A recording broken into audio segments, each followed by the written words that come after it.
সহজে জাকাত কিভাবে হিসাব করব। অর্ধেক তো হিসাব করেই ফেললাম, কি বলেন? এই যে লিস্ট করে করে স্বর্ণ, ক্যাশ, ডিপোজিট, সঞ্চয়পত্র, আমার শেয়ার বাজার, আমার ইনভেস্টমেন্ট, আমার ডিপোজিট, আমার এটা এটা এটা করতে করতে করতে করতে বিশাল, ধরেন একটা উদাহরণস্বরূপ বলি, যে ধরেন 20 লাখ দাঁড়ালো আমার, 20 লাখ টাকা, স্বর্ণের দাম সহ ইত্যাদি সহ সবসময়।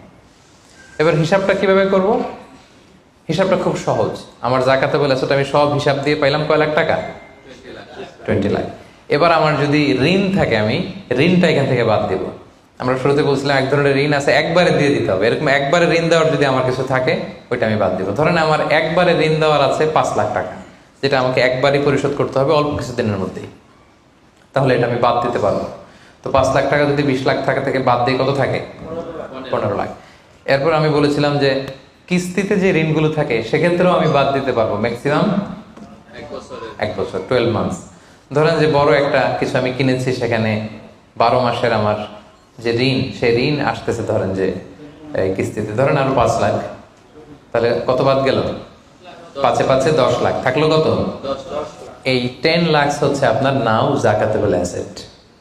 এই 10 লক্ষের উপর আপনি 2.5% জাকাত দিবেন।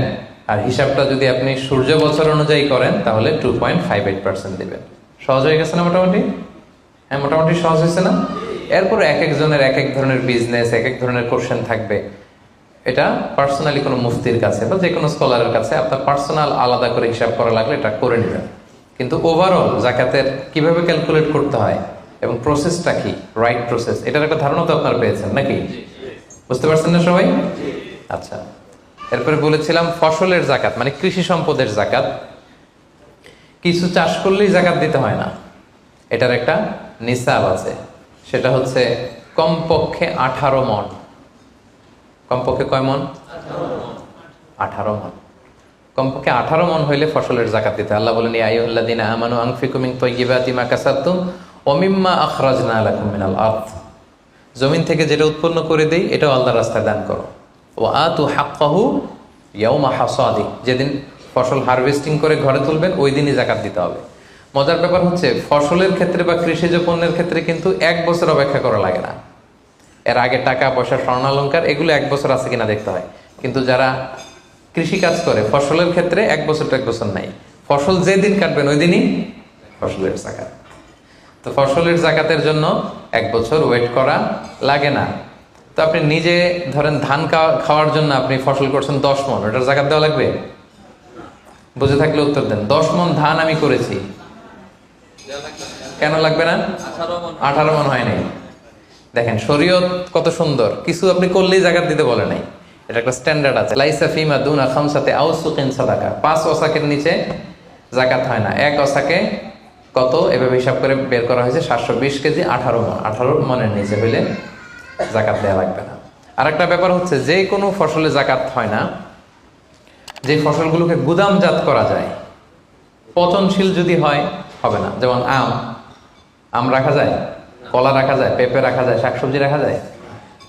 রাখা যাবে হচ্ছে চাল, ডাল, গম, ভুট্টা, খেজুর, এগুলা। গুদামজাত যদি করা যায়, ওগুলো যদি 18 মণ হয় তাহলে আপনি জাকাত দেবেন। তো জামের চাষ যারা করে তারা কি মোটেও দিবে না জাকাতের? কোনো কিছু থাকবে না? হ্যাঁ থাকবে। তাদের হচ্ছে উরুদুত যারা ব্যবসার হিসাবে, ওই যে হিসাব করবে যেদিন, ওই দিন দেখবে যে আজকে আমার বিক্রি করার মতো কয় খাঁচি আম আছে, 40 খাঁচি আছে, দাম কত, ওই অন্যান্যর সাথে যুক্ত করে নেবে। কিন্তু ফসলের দিতে হইলে কমপক্ষে 18 মণ, এবং এটা গুদামজাত করা যায় এমন পণ্য হইতে হবে। কিভাবে দিব বলেন? 18 মণের বেশি করছেন, ধরেন 100 মণ হয়েছে আপনার ধান, কিভাবে দিবেন? 2.5% দিবেন না। ফসলের জাকাতের হিসাব হচ্ছে ওশর আর নিসফে ওশর। আরবি বুঝতে যদি কষ্ট হয় সহজ করে বলি, 10% আর 5%। ফসলের জাকাত হচ্ছে ভাই 10% আর 5%। 10% আরবিতে বলে ওশর। কখন 10%? যখন এটা ইরিগেটেড ল্যান্ড হয়, আল্লাহর দেয়া বৃষ্টির পানিতে চাষ হয়ে যায়, আপনার আলাদা করে সেচ দেয়া লাগে না, আল্লাহর দেয়া বৃষ্টিতেই হয়ে যায়। এটা হচ্ছে কস্ট ফ্রি কাল্টিভেশন, আপনার খরচ টরচ নাই, আল্লাহ বৃষ্টি দিছে, ধান বুনে দিছেন, হয়ে গেছে। এটা 10% দেবেন। 100 মণ হইলে 10 মণ। আরেকটা হচ্ছে আপনার সেচ দেয়া লাগে, এটা হচ্ছে কস্ট বেসড ইরিগেট কাল্টিভেশন, আপনার সেচ দেয়া লাগে। কীটনাশক দেওয়া লাগে, রাসায়নিক সার দেওয়া লাগে, নিড়ানি দেওয়া লাগে, এই করা লাগে সেই করা লাগে, আপনার খরচ বেশি। ওইখানে 10% না, ওখানে দেবেন কত পার্সেন্ট? 5%। 100 মন ধানে কয় মন? দেখছেন? তার মানে the more you cost the less you pay, the less you cost the more you pay. সুবহানাল্লাহ। এখন যদি বলেন হুজুর আমার তো কিছু বৃষ্টির পানিতেও হয়, আবার আমিও কিছু পানি দিই, এখন কি করবেন বলেন দেখি, কে বলতে পারে? 7.5% দিবেন? এই তো ব্যবসায়ী হইলে কি সুবিধা। তখন আপনি মাঝামাঝি দিবেন, যেহেতু বৃষ্টির পানির ফ্যাসিলিটিও আপনি পেয়েছেন, আপনারও পানি শেষ লাগছে, দুইটা যেহেতু, তাহলে 5 আর 10 এর মাঝামাঝি কত? 7.5। তো আপনি তখন 7.5% দিবেন। এটা হচ্ছে বিশাল আলোচনারে এক নির্যাস আমি আপনাদেরকে শোনালাম। চলে গেল কৃষি সম্পদ। এবার পশু সম্পদের জাকাত কিভাবে দিবেন? পশু সম্পদের যে লিস্ট, এটা আমাদের জন্য অ্যাপ্লিকেবল না। 40টা ছাগল হলে একটা ছাগল বছর শেষে, 30টা গরু হলে বছর শেষে, 5টা উট হলে, এটা আমাদের জন্য অ্যাপ্লিকেবল না। কারণ পশু সম্পদের জাকাত যদি দিতে হয়, শর্ত হচ্ছে এটা সায়েমা হইতে হবে। সায়েমা মানে পশুগুলা বনে বাদারে যে ঘাস লতা পাতা নিজেই খেয়ে আসে, এটার কোনো খাওয়ানো টাওয়ানো লাগে না। কিন্তু আমাদের যে পোলট্রি শিল্প, আমাদের যে গরুর ফার্ম, এটাকে ফ্যানের নিচে রাখতে হয়। অস্ট্রেলিয়ান গাভী যারা পালে দেখবেন উপরে ফ্যান, যে দারোয়ান ওর ফ্যান নাই, কিন্তু গরুর উপরে ফ্যান। কারণ এই বাতাস না খেলে ওটা বাঁচবে না, ওইটারে ইঞ্জেকশন দিতে হয়, ওইটারে এই দিতে হয়, ওইটার ভুসি খাওয়াও, ওইটারে এই খাওয়াও। তো এই পোলট্রি শিল্প, হ্যাচারি শিল্প, দুধের বিজনেস যারা করে, তাদের আসলে রাসূল সাল্লাল্লাহু আলাইহি ওয়াসাল্লাম যে পশু সম্পদের জাকাতের যে লিস্ট বলেছেন, ওইটার আওতাভুক্ত হবে না। তো তারা কি কোনো জাকাত দিবে না? দিবে। ওই যে উরুদুত্তি যারা ব্যবসায়ের পণ্য হিসেবে, আমি দুধ বিক্রি করি, সো আজকে যখন আমি হিসাব করব, আমি দেখবো যে আমার কত লিটার রেডি টু সেল, জানলাম যে 300 কেজি আজকে আমার দুধ আছে, এটা বিক্রি হবে, এটার দাম কত, এটা আমি যোগ দিয়ে দিব।